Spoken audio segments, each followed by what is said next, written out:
Hello વિદ્યાર્થી મિત્રો, જો વિડીયો ઝાંખો દેખાતો હોય તો સેટિંગમાં જઈને ક્વોલિટીમાં જઈને હાયર પિક્ચર ક્વોલિટી અથવા 720 પિક્સલ ઉપર ક્લિક કરી નાખવાનું, એટલે તમારો વિડીયો એકદમ ક્લીન દેખાશે. વિદ્યાર્થી મિત્રો, welcome to YouTube channel D solution. આજે આપણે વાત કરવાની છે ધોરણ 7માં હિન્દીની આઈડિયલ સ્વાધ્યાય પોથીમાં સત્ર 2નો 10મો પાઠ છે અંદાજ અપના અપના. મૂવીનું નામ છે, બરાબર, એવું પણ એક એવું છે, પણ આ મૂવી નથી પણ પાઠ છે આપણો, બરાબર. અંદાજ અપના અપના એ પાઠ આપણે જોવાનો છે. તો વિડીયો ગમે તો લાઈક કરજો, શેર કરજો અને તમારા બીજા વિદ્યાર્થી મિત્રો સુધી પણ પહોંચાડજો. ચાલો તો હવે આપણે પાઠની શરૂઆત કરીએ. પાઠનું નામ છે અંદાજ અપના અપના, વાદ વિવાદ છે. ચાલો, એમાં સૌથી પહેલા આવે છે વિકલ્પો તમારા. ચાલો, એમાં પહેલો વિકલ્પ છે કે ભાવેશભાઈ ક્યાં હે, તો જવાબ આવશે બી, વકીલ. પછી બીજું છે ભાવેશભાઈ કहाँ रहते हैं, તો જવાબ આવશે એ, सूरत में. પછી ત્રીજું છે सेजल कितने गमले लाई, તો જવાબ આવશે ડી, दो. પછી ચોથું છે गमलों में किसके पौधे थे, તો જવાબ આવશે એ, तुलसी के. પછી પાંचमુं છે गांव में किसका कार्यक्रम होने वाला था, तो जवाब આવશે સી, जादूगर का. પછી આગળ આવે છે બીજું, रिक्त स्थानों की पूर्ति कीजिए. એમાં પહેલું છે हिरल बहन नर्स है. પછી બીજું છે जादूगर ने खुश होकर करामती चश्मे दिए. પછી આગળ ત્રીજો પ્રશ્ન આવે છે નિમ્નલિખિત પ્રશ્નો કે એક દો वाक्य में उत्तर लिखिए. એમાં આવે છે પહેલું, सुखी जीवन का आधार क्या है, तो कि सुखी जीवन का आधार छोटा परिवार है. પછી બીજું છે भावेश भाई परिवार के साथ कब और कहाँ गए थे, तो कि भावेश भाई परिवार के साथ दीपावली की छुट्टियां में अंबाजी गए थे. પછી ત્રીજું परेश भाई क्या है, तो कि परेश भाई एक किसान है. પછી ચોથું हिरल बहन मटका रखकर कहाँ चली गई, तो कि हिरल बहन मटका रखकर रसोई घर में चाय बनाने के लिए चली गई. ચાલો પછી આગળ આવે છે ચોથા નંબરનું, पढ़िए और लिखिए. ચાલો આ ફકરો વાંચવાનો છે, એના ઉપરથી તમારે જવાબ લખવાનો છે. तो कि भावेश भाई वकील है, वह अपनी पत्नी लीना और पुत्र वज्र के साथ सूरत में रहते हैं. छोटा परिवार सुख का आधार होता है. उनका जीवन भी खुशहाल था. एक बार दीपावली की छुट्टियों में वे तीनों अंबाजी गए. 4 दिन बाद वापस आकर देखा तो चौंक गए. उन्होंने देखा कि घर के बाहर जो बगीचा है उसके पेड़ पौधों के कई फूल पत्ते झड़ गए हैं. घर के अंदर जाकर देखा तो पूरा कमरा धूल से खराब हो गया था. दीवार पर की लीना और वज्र की तस्वीरें भी नीचे गिर गई थी और टूट गई थी. नन्हे मुन्ने बच्चों, ऐसा को क्यों हुआ होगा, वे समझ नहीं पाए. आप बड़े अक्लमंद हैं, आप ही उन्हें बताइए. ચાલો, એમાં પહેલું છે કે ऐसा निम्न कारण से हो सकता है, जैसे कि तो कि खिड़की खुल रही गई जिससे धूल मिट्टी अंदर आ गई, भूकंप का हल्का झटका होगा, तेज आंधी आई होगी, या चौथुं घर का कोई दरवाजा खुला रह गया जिससे घर में चोर आए होंगे. ચાલો, એવી રીતના બીજો ફકરો છે, એ પણ તમે લખી શકો કે શું થયું હોઈ શકે છે, આવું પણ થયું હોઈ શકે છે, બરાબર. ચાલો પછી આગળ આવે છે પાંચમું છે निम्नलिखित विज्ञापन में प्रकाशित खास विधानों के संदर्भ में सूचक वाक्य लखिए. एમાં પહેલું છે अब नए पैक में, तो अब नए पैक में कब किंमत के साथ. આગળ તમે કોઈ પણ વાક્ય આને જે જોડતું વાક્ય બનાવી શકો છો. પછી બીજું છે शौक बड़ी चीज है, इसे हमेशा पूरा करे. પછી ત્રીજું છે पहले इस्तेमाल करे फिर विश्वास करे, तो કે पहले इस्तेमाल करना जरूर है, इस्तेमाल करे विश्वास करे. એક એડવર્ટાઇઝ પણ છે તમે व्हीलની, पहले इस्तेमाल करे फिर विश्वास करे. પછી चौथुं છે यहाँ पेट्रोल ही नहीं विश्वास भी मिलता है, तो क्योंकि यहाँ पेट्रोल में मिलावट नहीं होती है. हम सिर्फ गहने ही नहीं बनाते, रिश्ते भी बनाते हैं, तो कि जिससे आप में विश्वास बढ़ता है. ઓલી જે એડવર્ટાઇઝ આવે ને આપણે જાહેરાત, એના ઉપરના છે બધા એડવર્ટાઇઝ ટીવીમાં જે જાહેરાત આવતી હોય ને એના પર. પછી આગળ છે પકાતે હે રસોઈ પરોસતે હે પ્યાર, તો કે स्वादिष्ट भोजन के साथ अपनेपन का भी अनुभव करे. પછી આગળ છઠ્ઠું છે सूचना अनुसार कीजिए. એમાં પહેલું છે दिए गए शब्द में से एक एक शब्द हटाते जाइए और सार्थक शब्द बनाइए और उसका अर्थ लिखिए. ચાલો, જેમ કે ભૂચાલમાંથી ભૂકંપ બન્યું, ભૂલનું ચાલ કાઢી તો કે ભૂલ બન્યું, ભૂલ એટલે કે ખામી. પછી ગલતી, ભૂ એટલે ભૂમિ. ચાલો, આ બધા શબ્દો બને છે. પછી પેલું છે દો રાહા, તો કે જहाँ दो राहें मिलती है. પછી દો એક સંખ્યા, દોહા એટલે કે એક છંદ પણ થાય છે. બધા શબ્દોને આડાવડા કર્યા.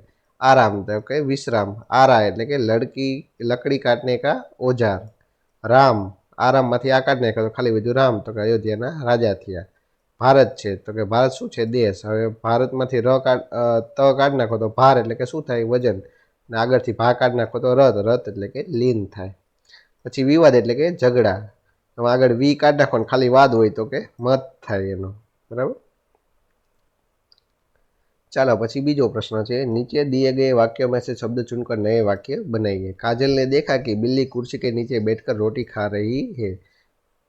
तो કે એમાં ઉદાહરણ કે બિલ્લી कुर्सी के नीचे है, काजल नीचे बैठकर रोटी भी खा रही है। ચાલો આ પણ થાય। ચાલો એના ઉપરથી આ વાક્ય પણ તમે બનાવી શકો છો। ચાલો પછી ત્રીજું છે, दिए गए वर्णों का उपयोग करके शब्द बनाइए। ચાલો મર ક ન ય આના ઉપરથી તમારે શબ્દો બનાવવાના છે। तो કે मकान बने, नया बने, नामुमकिन, यकीन, रकम, नयन, करम, नरक, नमन, नमक, कंवर, यमन, जो કેટલા બધા શબ્દો આમાંથી જ બને છે। તો તમારી રીતે પણ તમે આવા શબ્દો બનાવી શકો છો। चलो પછી सातवां प्रश्न है, निम्नलिखित परिच्छेद को पढ़िए और रेखांकित शब्दों का लिंग बदलकर परिच्छेद फिर से लिखिए।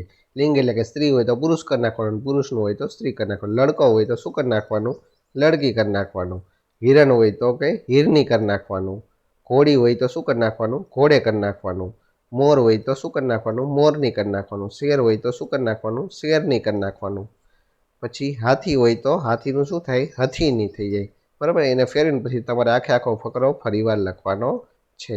ચાલો લખી નાખો, તો શાંતિથી જોઈને લખી નાખો। પછી આગળ આવે છે આઠમો પ્રશ્ન, નિમ્નલિખિત શબ્દો को उचित क्रम में रखकर अर्थपूर्ण वाक्य बनाइए। ચાલો અહીંયા તમને આડું ઓવડું આપ્યું છે અને તમારે આ વ્યવસ્થિત ગોઠવીને સરસ મજાનું વાક્ય બનાવવાનું છે। તો ચાલો એમાં પહેલું છે, હે કા ગુજરાત પાવાગઢ ગૌરવ। તો જો આવું ન સારું લાગે તો વ્યવસ્થિત બનાવો, તો કે પાવાગઢ ગુજરાત ગૌરવ હે। પછી બીજું બનશે, पेड़ मानव जीवन में उपयोगी है। પછી ત્રીજું છે, हमें खेलते समय सावधान रहना चाहिए। પછી ચોથું બનશે કે हमें सज्जन लोगों की संगति करनी चाहिए। પછી પાંચમું બનશે, अपनी चीज वस्तुएं हमेशा योग्य जगह रखना अच्छी बात है। ચાલો આવા સરસ મજાના તમારે વાક્ય વ્યવસ્થિત બનાવવાના છે। ચાલો પછી આગળ આવે છે, નિમ્નલિખિત પરિચ્છેદ का गुजराती એટલે કે માતૃભાષામાં અનુવાદ કરવાનું છે। ચાલો આપણી માતૃભાષા છે ગુજરાતીમાં, આ ફકરો હિન્દીમાં આપ્યો છે તો તમારે ગુજરાતીમાં ફેરવવાનો છે। ચાલો सारी स्थिति स्पष्ट थी। तो कि बधी ज परिस्थिति स्पष्ट थी। प्रजापति ने कहा देवता ही श्रेष्ठ है। तो कि प्रजापतिए कीधुं देवताओं ज श्रेष्ठ है। जानते हो क्यों? तो कि जाणो छो केम? तो कि इसलिए कि इन्होंने सहकार की भावना से काम किया है। केम के एमने सहकारनी भावनाथी काम कर्युं छे। खुद भी खाओ और दूसरों को भी खिलाओ। पोते पण खाओ अने बीजाने पण खवड़ाओ। जियो और जीने दो, जीवो अने जीववा दो। वह थी इनकी विशेषता। तो कि आ हती एमनी विशेषता। इन्होंने बुद्धि से काम लिया। तो कि एमणे बुद्धि थी काम लीधुं। सूझबूझ दिखाई। तो कि समझदारी बतावी। वे आमने सामने बैठ गए। तो कि तेओ साम सामे बेसी गया। एक दूसरे के मुंह में लड्डू देते रहे। तो कि एक बीजाना मोढा में लाडू मूकता गया। थोड़ी देर में थाल साफ कर दिया। तो कि थोड़ी ज वार में थाळ आखो खाली करी दीधो। चलो आपणे मातृभाषामां अनुवाद पण करी दीधुं। चलो પછી આગળ આવે છે 10મો પ્રશ્ન, નિમ્નલિખિત વિધાનों का काल पहचान कर खाली जगह में लिखिए। ચાલો જો જે ક્રિયા પૂરી થઈ ગઈ હોય તો એ ભૂતકાળમાં આવે, હાલમાં જે ચાલતી હોય તો વર્તમાન કાળમાં આવે, જે થવાની હોય તો એ આવે ભવિષ્યકાળમાં। આટલું જ ખાસ યાદ રાખવાનું। ચાલો હવે વાક્ય કયું કીધું છે એ તમારે વાંચીને કહેવાનું। ચાલો પેલું, બાગ મેં કોયલ બોલતી હે, તો બોલે છે તો શું આવશે, વર્તમાન કાળ। પછી બીજું, ધારાને अपना गृह कार्य पूर्ण किया, પૂરું કરી નાખ્યું લેસન, તો શું આવશે, ભૂતકાળ। પછી ત્રીજું છે, મેં પૂરી લગન સે પઢુંગા, એટલે કે ભણવાનો છે તો ભવિષ્યમાં, તો જવાબ આવશે ભવિષ્યકાળમાં। પછી આગળ આવે છે ચોથું, मिट्टी से खुशबू आ रही है, तो जवाब આવશે વર્તમાન કાળ। પછી પાંચમું છે, बाढ़ के कारण कई मकान गिर पड़े, तो भूतकाल, गिर पड़े એટલે કે પડી ગયા હતા। પછી છઠ્ઠું છે, मैं डॉक्टर बनूंगा, तो કે ભવિષ્યકાળ। ચાલો પછી આગળ આવે છે 11મો પ્રશ્ન, માતૃભાષામાં અનુવાદ કીજીએ, એટલે કે આપણી માતૃભાષા ગુજરાતી છે તેમાં અનુવાદ કરવાનું છે। ચાલો એમાં પહેલું છે, मीनाने 1 किलो हल्दी ली, तो कि मीनाए 1 किलो हળદર લીધી। પછી બીજું છે, मुझे कोई किताब दे दीजिए, तो कि મને कोई ચોપડી આપી દો। પછી ત્રીજું છે, પહેલી સ્ત્રીને अपने बेटे की प्रशंसा कैसे की, तो कि પહેલી સ્ત્રીએ પોતાના પુત્રની પ્રશંસા કેવી રીતે કરી। પછી ચોથું છે, માલી બાગ में से फूल चुनेगा, तो कि માળી બાગ બગીચામાંથી ફૂલ વીણશે અથવા તો કે ચૂંટશે। પછી પાંચમું છે, यहाँ अक्सर सूखा पड़ता है, तो कि અહીં અવારનવાર દુકાળ પડે છે, તો કે વરસાદ પડતો ન હોય તો એને કહેવાય દુકાળ।